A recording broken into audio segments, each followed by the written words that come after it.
Hey, what is up everyone? I'm Dr. Mike Trubetskov, the mad scientist of metal. Today, guys and girls, I want to share a method with you which would help you to better commit to decisions connected with EQ, compression, saturation, and so on when recording or mixing your metal tracks. You know, it takes more than just a pair of good speakers to understand the fine detail within EQing or compression. What I see a lot is people, producers, younger producers in particular, follow some guides on how to EQ, how to compress, how to apply attack and release parameters. And by following those defaults, sometimes you succeed in creating good sound. Sometimes go-to settings do work. Sometimes not so much. But problem is, if you don't hear what you are tweaking, you end up sounding generic. You do not explore your unique vision. And that to me is the key to making memorable recordings that stand out and recordings that stand the test of time. Therefore, today I want to share with you a method which allows you to better hear your moves and commit to your decisions better as well. Now, this is not an exhaustive method, but this one definitely helps, at least when trying to understand what you are dealing with. Before we get onto it though, I would highly appreciate if you could have subscribed to my channel, liked this video and shared it with your friends. Therefore, I could help more people and you guys could have better productions. Let's do it. Alright, so the method that I'm talking about is obviously simple. However, not many of you use it. The method is push shit to extremes, man. And I literally mean it. If you're compressing and you cannot understand what a particular parameter does, compress as hard as you can so that your compressor almost explodes out of what's going on. And then the key important thing is start tweaking one parameter at a time and listen to what it does. And I guarantee you would be able to hear differences much better and then understand how these parameters work in a more subtle sort of context. Let's consider some examples as always, Shall we? So let's jump on a project which is an almost completed mix of mine. The Overcoming project as always, because I can fully demonstrate what's going on. And I will focus on just core sound, that is drums, bass and guitars. I'll show you what I mean by pushing things to extremes and watching for a parameter.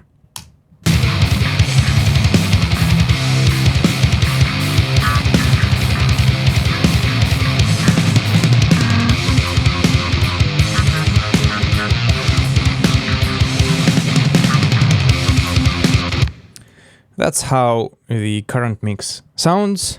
And the first example that I would like to introduce is the action of a compressor. Let's compress some drums and let's focus on attack and release parameters. Let's see what they do and let's see how much better we can hear their action when pushing things to extremes. Let's do it. Here are the drums.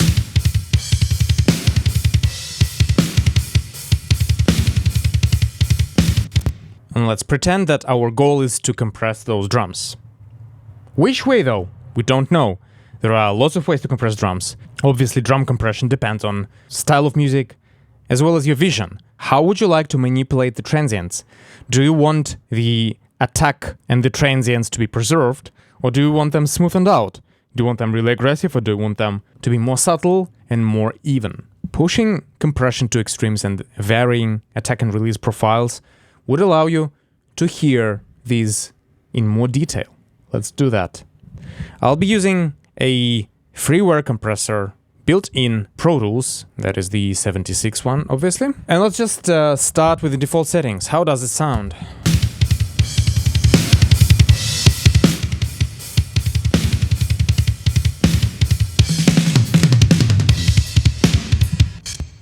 Out.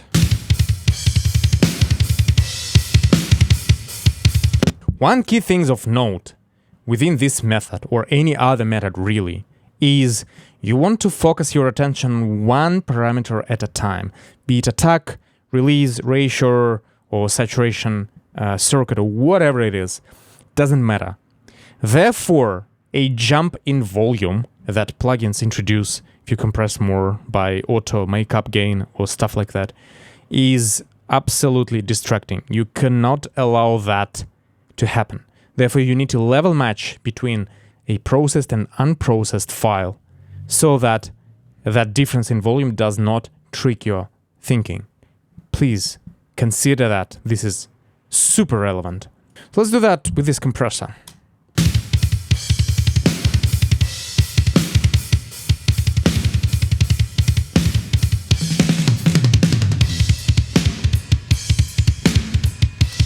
So I'm not gonna spend too much time level matching, but at least it doesn't radically jump on me with volume. All right? This is the first thing that I do. Next, let's pretend that I want to tweak my attack and release here when I'm compressing mildly. If, for instance, I don't have that much experience in producing. And I, for instance, read a guide which says that drums have to be compressed with slow attack and slow release. Can I really hear what are these doing? Let's see.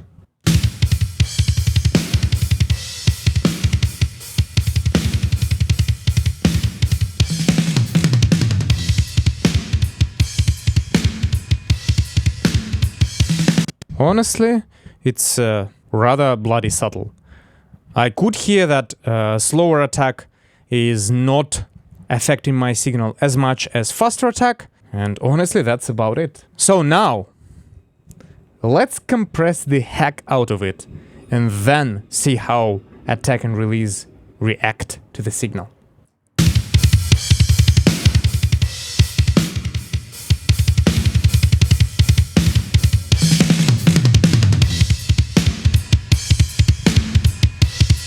Level match, and now tweak just the attack.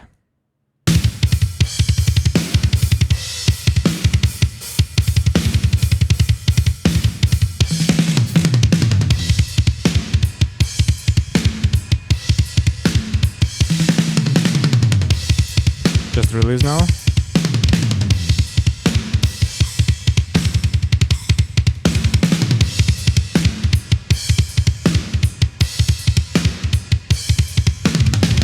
So now I can hear the action of attack much clearer.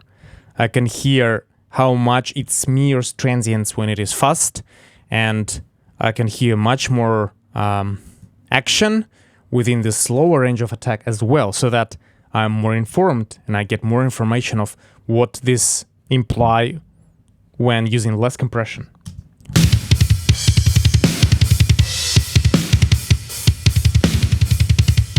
So much more information with release as well.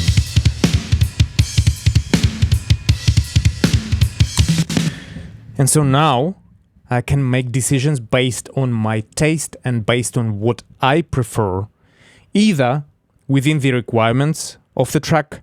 For instance, if I need the drums to pop more, I can make that happen. Or if I need the drums to be smoother, I can do that too.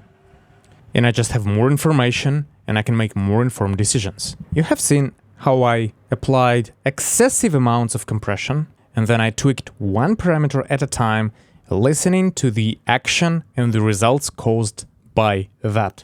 This is how this method works. Focus on one parameter at a time, make sure that there is no jump in volume and no other parameters change. Therefore, you make an informed decision connected to just one parameter and you find the sweet spot for your particular task.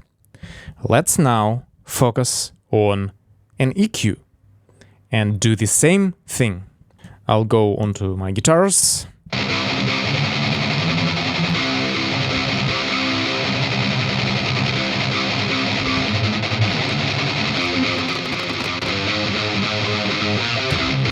Say we want to use an SSL style EQ, which is a common way of processing guitars. And now say, again, we read a guide which says guitars benefit from a minor shelf at 5 kHz. Beautiful. Let's do that. Is it good?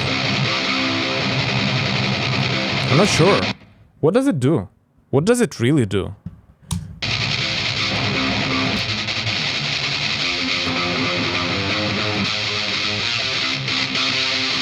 Somewhat compensated now. Can clearly hear that. Alright, this knob here, without any scientific information, without any frequency information, without anything, the high shelf of this EQ, we can even stop caring about the amounts and the numbers and the frequencies and anything. We can start using our ears correctly. All we know is, alright, if we add high frequency knob, an excessive amount of it, it makes guitars this. Which is thin and kinda, how do I put it, grainy or something? Do we want it or not? That is the question. And we can make a decision about our desire for guitars to be grainy and thin in this context or not. And we can make a decision about the application of just this knob and what that does to our material.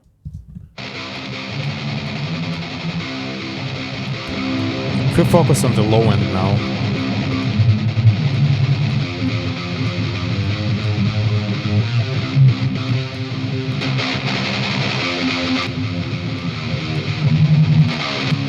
This sounds rumbly.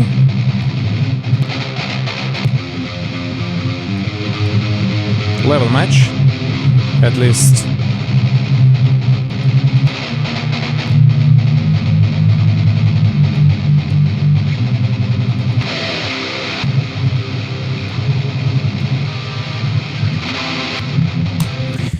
I can instantly hear that this character of low shelf is somehow nice to the guitars. It's just too much. I can hear that this is obviously way too excessive. However, they may benefit from a little bit of this. Whereas, if I just added a touch,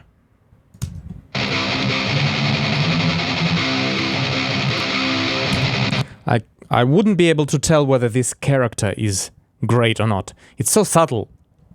I may have liked it, but in order to explore what this tool does, which is the exact knob of the low shelf, it wouldn't have been enough. Let's now compare the two EQ versions. This is a black one. They are different.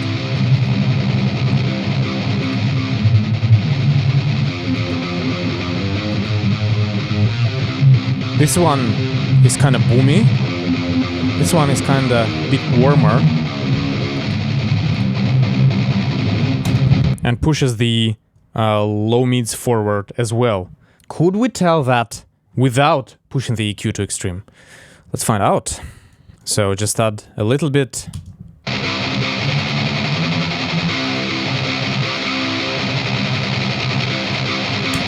Can't really hear much of a difference, to be honest.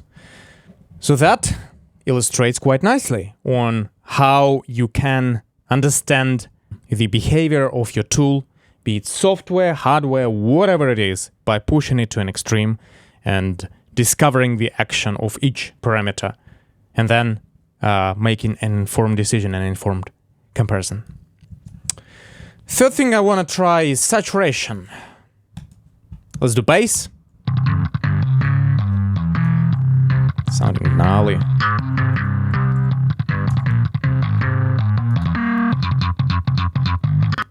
So using FabFilter Saturn, it's not a freeware, but it's a cheap plugin. It's been around for many years, and it has many types of different saturation circuits. To me, the usable ones for somewhat subtle saturation, which you can blend for your source signals, are tubes, tapes, and maybe some amps, and maybe gentle saturation as well.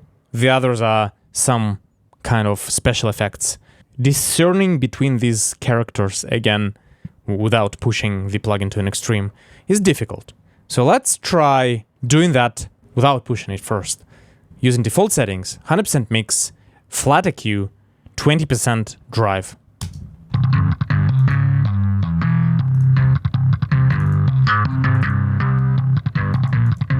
So this This is warm tape, clean tube.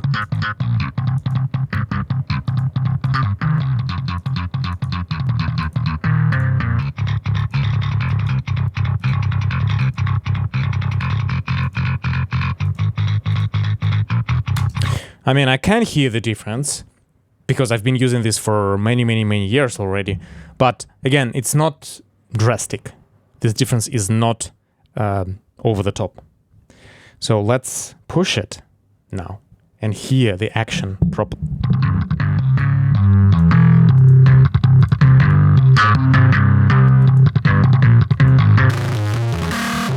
Right?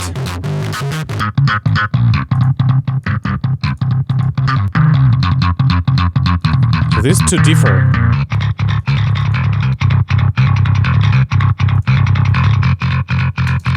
Clean tube is clean, and then the warm tube provides more saturation for the lower end and the mids, which sometimes is really beneficial for bass guitar. Similarly, let's check out the tape, clean tape. You can hear how clean tape versus clean tube dirties up the low mids significantly, so you have to be careful with this circuit, and maybe we pull the drive back a little.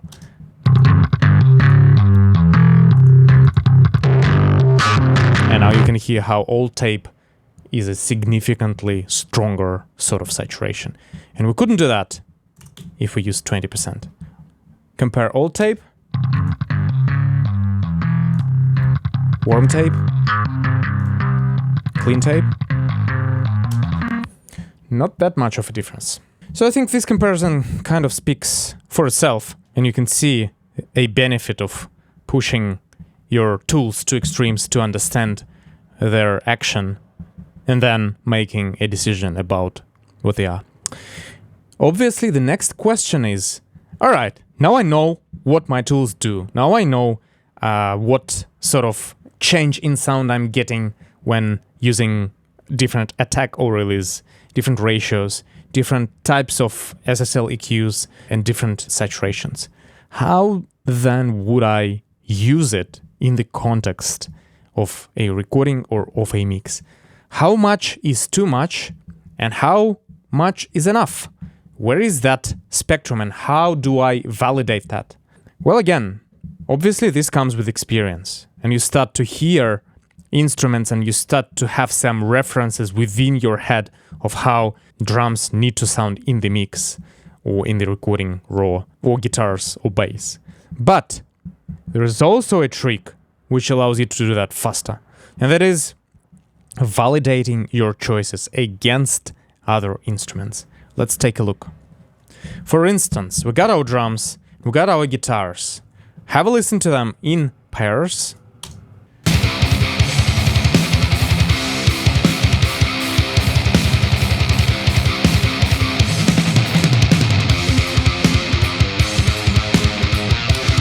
And now we may think that we want the guitars to have a bit more low end. Let's do that and gradually increase the amount of low end and compare it to drums. Don't forget to level match. So this is obviously too much.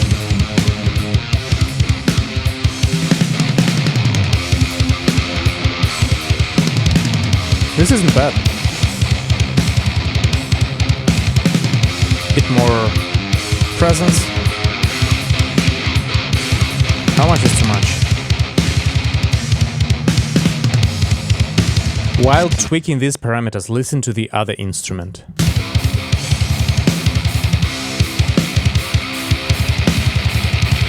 Now guitars are starting to become way too forward, even if I compensate that. So either way too forward in terms of loudness and presence, or when I compensate the change too thin, which isn't good.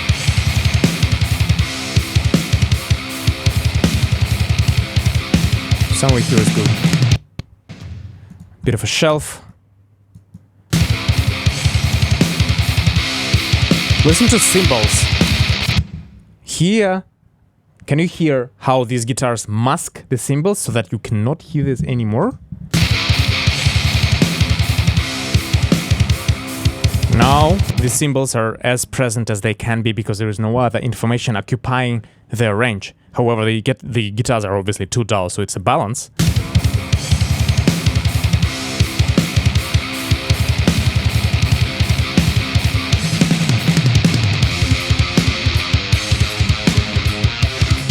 So somewhere here feels better.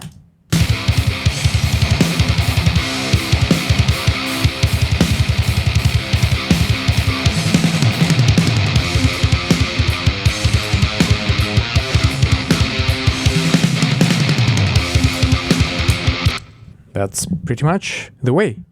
So by listening to instruments in pairs and comparing them against each other, you start to hear your moves not just in a separate space, rather than in relationship to another instrument within your mix.